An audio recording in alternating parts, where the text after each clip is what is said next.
Bismillahirrahmanirrahim. Assalamualaikum warahmatullahi wabarakatuh. Perkenalkan, nama saya Firza Syahputra, mahasiswa Universitas Cyber Asia, semester genap. Dan saat ini saya akan mempresentasikan mengenai sistem informasi akuntansi,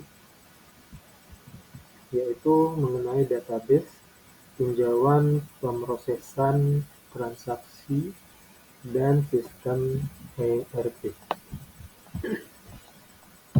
Yang pertama adalah mengenai database.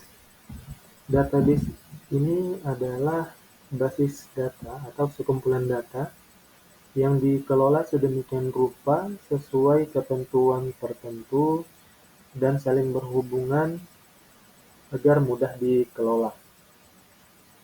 Pengelolaan database sendiri memudahkan setiap orang untuk mencari, menyimpan, dan menghapus informasi. Penerapannya ini memungkinkan kita untuk menyimpan dan mengelola informasi pribadi seperti kontak, jadwal, dan catatan pribadi dengan mudah. Yang itu biasanya kita bisa contohkan seperti penggunaan di aplikasi Google, yaitu Google Contacts, Google Calendar, ataupun dari Evernote.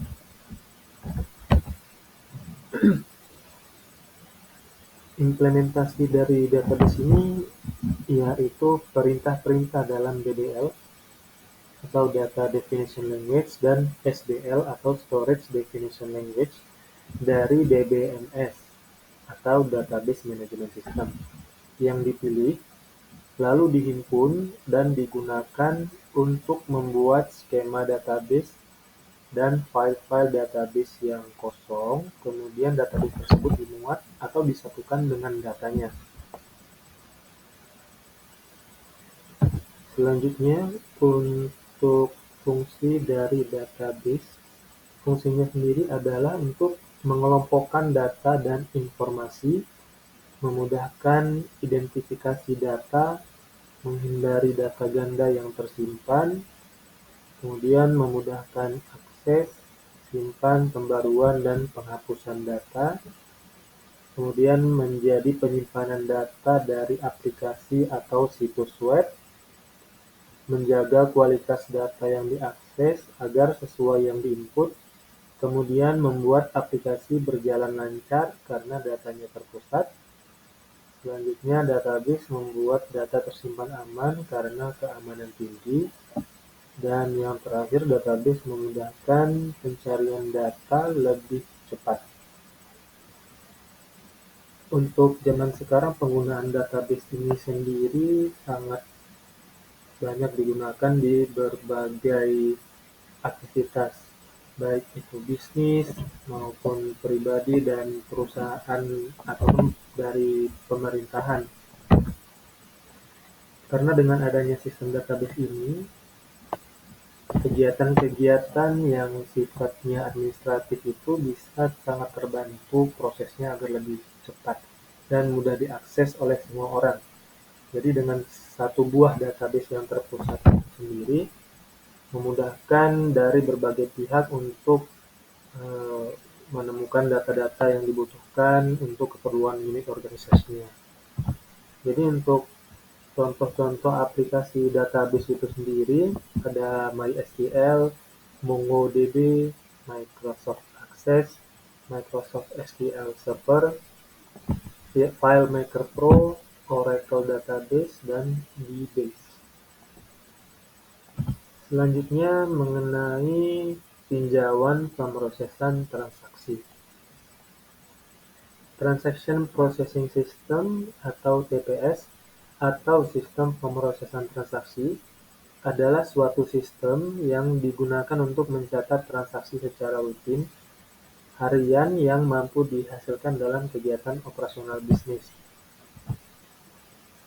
Contoh penerapannya adalah implementasi sistem informasi manajemen kasir berbasis aplikasi yang biasanya banyak digunakan di bisnis-bisnis F&B, di mana di sistem aplikasi kasir ini biasanya sudah memuat catatan harian, mingguan, ataupun bulanan, kemudian biasanya juga memuat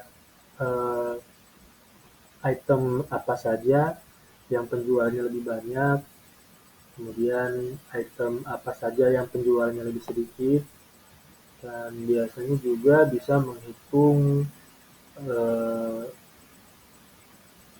profit, gross, ataupun dari modalnya berapa. Gitu. Kemudian contoh penerapan selanjutnya adalah implementasi transaction processing system berbasis web dan mobile. Dan yang terakhir, transaction processing system menggunakan distribution management system. Tujuan dari sistem pemrosesan transaksi ini sendiri, yang pertama adalah mencatat semua transaksi yang terjadi di dalam bisnis, kemudian menerima, mengolah, dan memperbarui database yang dibutuhkan untuk mendukung kegiatan operasional perusahaan.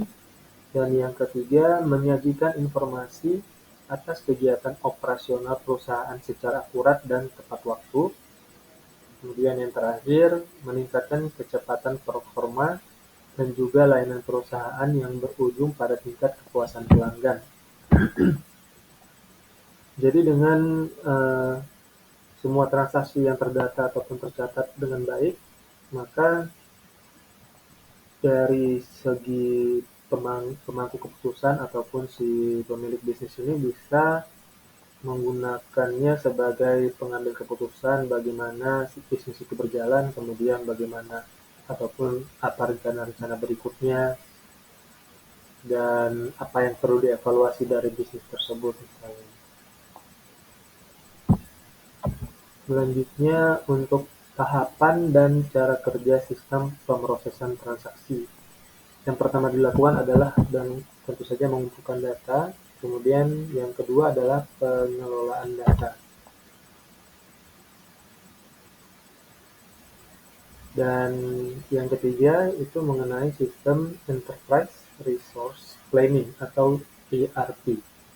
Sistem ERP adalah perangkat lunak yang dirancang untuk mengintegrasikan dan mengelola berbagai proses bisnis dalam sebuah perusahaan atau organisasi.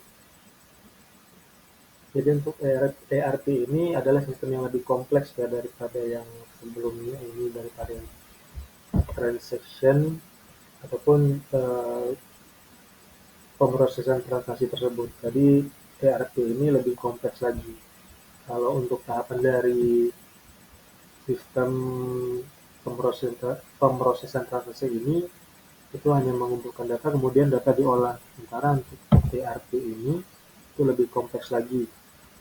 Kemudian apa saja contoh untuk penerapan ERP? Yang pertama adalah Oracle e-Business, yaitu perangkat lunak dari Oracle yang memungkinkan kita untuk membuat perencanaan resource lintas industri untuk berbagai kebutuhan, mulai dari rantai pasok hingga CRM.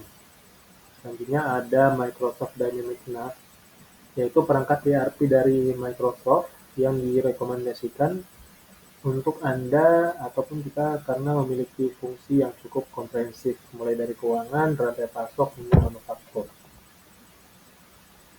Selanjutnya manfaat dari sistem ERP ini adalah yang pertama manajemen risiko, kemudian menghemat biaya operasional dan efektivitas alur kerja.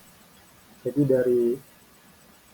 dari pemanfaatan sistem ERP ini maka risiko-risiko yang kemungkinan bakal terjadi itu bisa diminimalisir. Selanjutnya karena sistem ERP yang semua pihak bisa mengakses datanya, itu bisa lebih menghemat waktu dan menghemat biaya operasional. Kemudian efektivitas alur kerja tentu saja ini sangat bermanfaat di sini karena dengan adanya sistem ERP ini maka bisa mempersingkat alur yang harusnya misalnya 3 menjadi 1, yang harusnya 4 menjadi 2, seperti itu. Cara kerja dari sistem ERP ini adalah dengan mengotomatiskan seluruh proses bisnis dalam satu database terpusat. Contohnya, ketika perusahaan menerima pesanan dari konsumen, ERP secara otomatis akan mengirimkan informasi ke pusat distribusi untuk memenuhi pesanan dengan tepat waktu. Untuk implementasinya sendiri, ERP adalah produk komersial, jadi dapat memakan waktu hingga beberapa tahun. Dan karena kompleksitas dan ukuran sistem ERP ini, maka hanya beberapa perusahaan saja yang berani untuk menerapkannya karena mengingat waktu yang dibutuhkan cukup lama dan kemudian untuk keuangan yang dibutuhkan juga tidak sedikit. Jadi fungsi dari ERP di sini adalah manajemen keuangan, manufaktur, rantai pasokan, sumber daya manusia, dan penjualan. Baik, segitu saja penjelasan saya mengenai mata kuliah Sistem Informasi Akuntansi ini. Terima kasih atas atensinya. Assalamualaikum warahmatullahi wabarakatuh.